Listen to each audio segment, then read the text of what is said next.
കുഞ്ഞി പിള്ളേരിങ്ങനെ വീണ്ടും ഉള്ളിൽ ഇങ്ങനെ ഓടി നടക്കുന്ന നേരത്ത് എവിടെയെങ്കിലും മൂക്കുകുത്തി ഇങ്ങനെ വീണ് കഴിഞ്ഞിട്ടുണ്ടെങ്കിൽ അവിടുന്ന് അവർ ഏറ്റിട്ട് അപ്പുറത്തേക്ക് ഇപ്പുറത്തേക്ക് നോക്കും ആരെങ്കിലും നോക്കാനുണ്ടോന്ന്.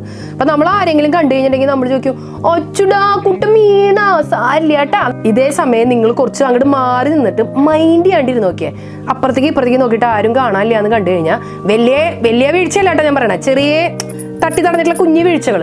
അപ്പൊ ആരെങ്കിലും നോക്കാനില്ല എന്ന് കണ്ടു കഴിഞ്ഞാൽ അവർ പതക്കേനെ മുട്ടൊക്കെ ഇങ്ങനെ തട്ടിയിട്ട് അങ്ങോട്ട് നടന്നു പോകും. ഇതിൽ നിങ്ങൾക്ക് എന്ത് മനസ്സിലായി? വലിയ ആൾക്കാർക്കുണ്ട് ഇമാതിരി സൂക്കേട്. നമ്മൾ വീട്ടിലിപ്പോൾ നമുക്കൊന്ന് വയ്യാണ്ടായെന്ന് വിചാരിക്കും, പ്രത്യേകിച്ച് നമ്മുടെ വീട്ടിലത്തെ ആണുങ്ങളാണ് ഇമാതിരി പരിപാടി കാണിക്കുക. ആണുങ്ങൾക്ക് ചെറിയൊരു പനി, ചെറിയൊരു ജലദോഷം എന്തെങ്കിലും വരുമ്പോഴേക്കും ഭയങ്കര വയ്യായ മൂടി പൊതച്ചിട്ടൊക്കെ അവർ വിറച്ചിട്ടൊക്കെ കിടക്കും. അതേസമയം നമ്മുടെ വീട്ടിലെ അമ്മമാരൊക്കെ ആണെങ്കിൽ എന്തോരം പനിയാണെങ്കിലും ജലദോഷം ആണെങ്കിലും വീട്ടിലെ കാര്യങ്ങളൊക്കെ ഓടി നടന്ന് ചെയ്യും. ആണുങ്ങൾക്ക് വയ്യാണ്ടായി കഴിഞ്ഞിട്ടുണ്ടെങ്കിൽ അങ്ങനെ കട്ടിലുമ്മ കിടന്നിട്ടൊരു വിളിയാ